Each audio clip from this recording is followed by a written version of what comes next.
could just sit here looking at you for the next 5 seconds, couldn't I? As if, you let your dog Crackle pee on my doorstep, and I'm really angry about it, and I didn't want you to do. Well, how would you like it if I let my dog pee on your doorstep? Anyway, well, I ain't got a dog, so anyway, it's yesterday was Saturday the 4th of August 2012. As it was Saturday, it's what I call my day off. I think quite a few people would say that's not the right thing to say, because it's not my day off, because I don't work, of course. But anyway, I went down to Havant to have something to drink, like I always do on a Saturday, and as I was going there, first I go to Kentucky Fried Chicken, and there was these people talking about they'd seen the Sweeney as well, like I had the night before on BBC ITV4, and they've shown the Sweeney on BBC4. I was quite surprised. The only problem was that these two fucking nerdy people down the bottom making stupid remarks about their bloody clothes because they was wearing fairs and kipper ties, and well, it was 1972 or 1975.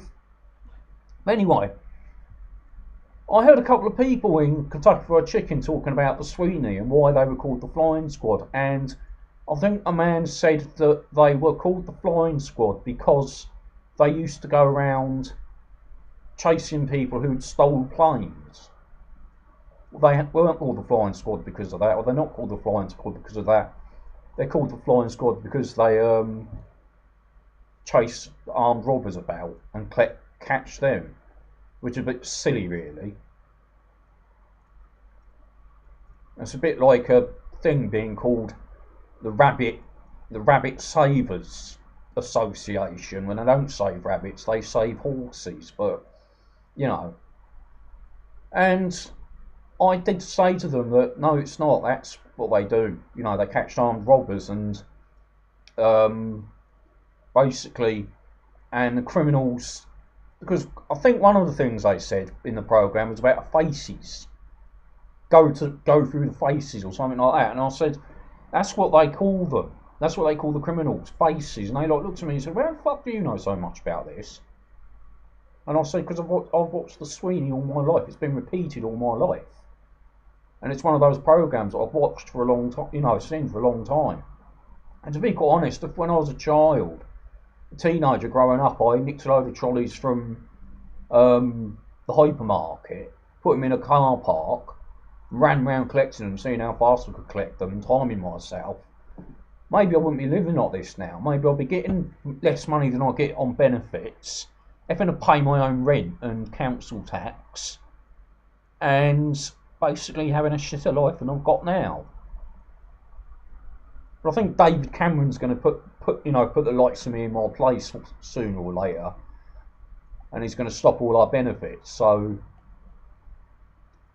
anyway, on with the day. I went down the pub. I got drunk. Somebody asked me if how many Wetherspoons pubs I go into, which I found was pretty strange.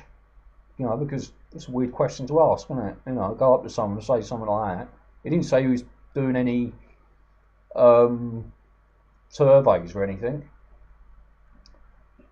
And then I went home, fell asleep as Dad's Army was on. Well, Dad's Army's enough to make anyone fall asleep, especially if you've been drinking all afternoon. And when I woke up, there was a film on called Little Voice about a woman who's very shy, and they found out she was good at singing, so a man tried to make her famous or get him in a nightclub singing. Saturday nights I've seen a bit doing two things. I either wish it was the day after, i.e. Sunday, because then I'll be down the pub, not sat in my flat by myself, recovering from the drink I've been drinking overnight during the day. Or I wish it was the 80s when we had a certain cinema that was open around here, or where I used to live, that used to show sex films. And they used to show free in a bill because they were just so cut up.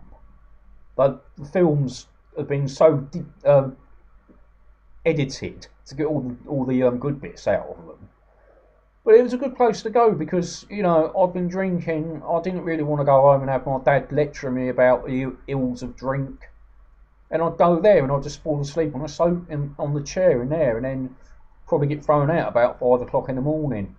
And then I'd go and stand at the bus in the train station for about 2 hours. And then the train would come and, well, it's better than just sitting in a flat by yourself watching TV, wondering what that sexy woman you saw in the pub earlier on is going to be doing with her husband or partner now. So after that, I think I just fell asleep. That was it. End of day.